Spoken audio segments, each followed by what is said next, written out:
So, part 2. So this is my basic driving bridle. It's got blinkers so that it helps my horse to focus out front rather than what's going on all around her. My particular horse that's broke to drive, I broke her out myself for it. She's very used to this, and she can drive without them also. But I do prefer to drive her in one of these, but that's personal preference. This piece on it, this is called an overcheck. Sometimes you'll see bridles that just have rings here, and that's also for the overcheck.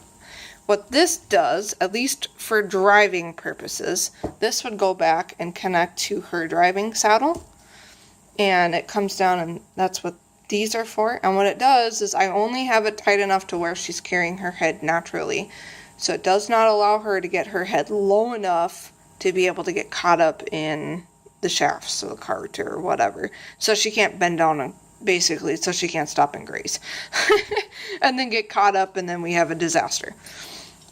So you'll see again on this snaffle bit how it's got a curve to it. I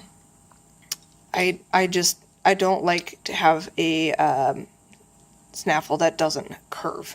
I think it fits more comfortably on the horse's tongue. I'm going to talk about this one.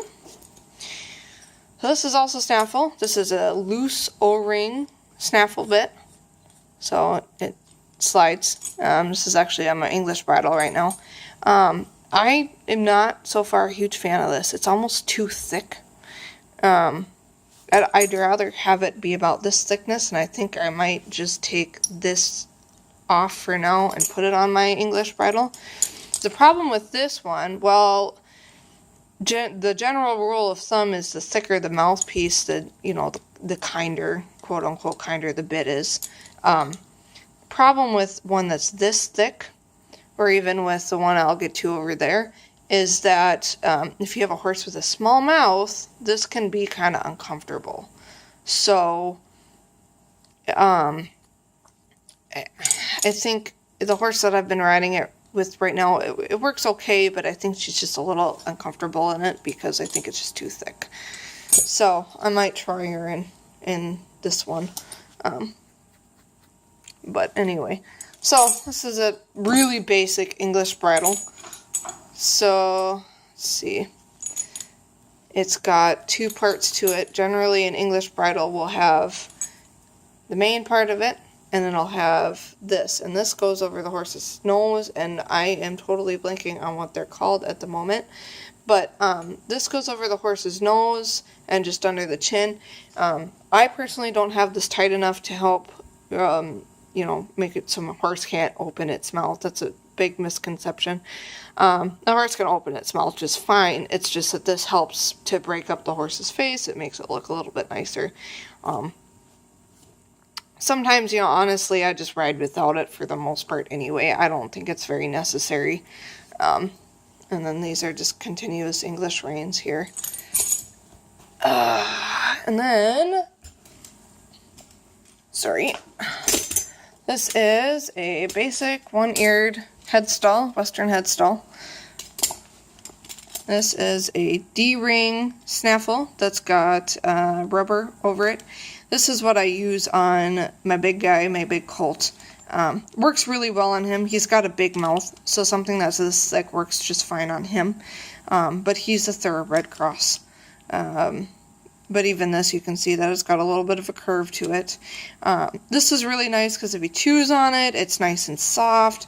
When I was introducing it to him, I kind of just put it in his mouth and let him play with it for a while. This is a very gentle bit, and he obviously decided he needed to eat because he was going to starve to death, But this is a D-ring because the rings, side pieces, look like a D. I don't know if there's a whole lot else to really say about this bit. But the main thing with a curve bit, Argentine, versus a snaffle bit here, is the action. So this adds, because it'll add about, it's about a 2-inch shank, so I'd say it'll add about 2 pounds of force for your 1 pound of pressure. So if I put 2 pounds of pressure on this bit, it's going to put 4 pounds of pressure on my horse's face. Something like this, that would add about 3 pounds of pressure. So these kind of bits, especially ones that are connected all the way in the middle and start to have ports, these are for broke horses. They're for horses at neck rein. This is a bit that you would use one hand on, not a bit that you would direct rein in. If you're going to direct rein, you need to be wearing one of these. This is designed for direct pressure. So when I pull with 1 pound of force, I'm going to get 1 pound of pressure in my horse's mouth every single time, because that's how these bits work. So if I'm on a young horse and I need to pull his face around, or if I am riding English and I want to just have a little more contact on my horse's face, this is the bit I'm going to go with. Absolutely. Or if I'm just out trail riding and not really doing anything in particular, I'm going to just put one of these on, or I might just ride in a rope halter. Because then I'm lazy and I don't have to switch headgear.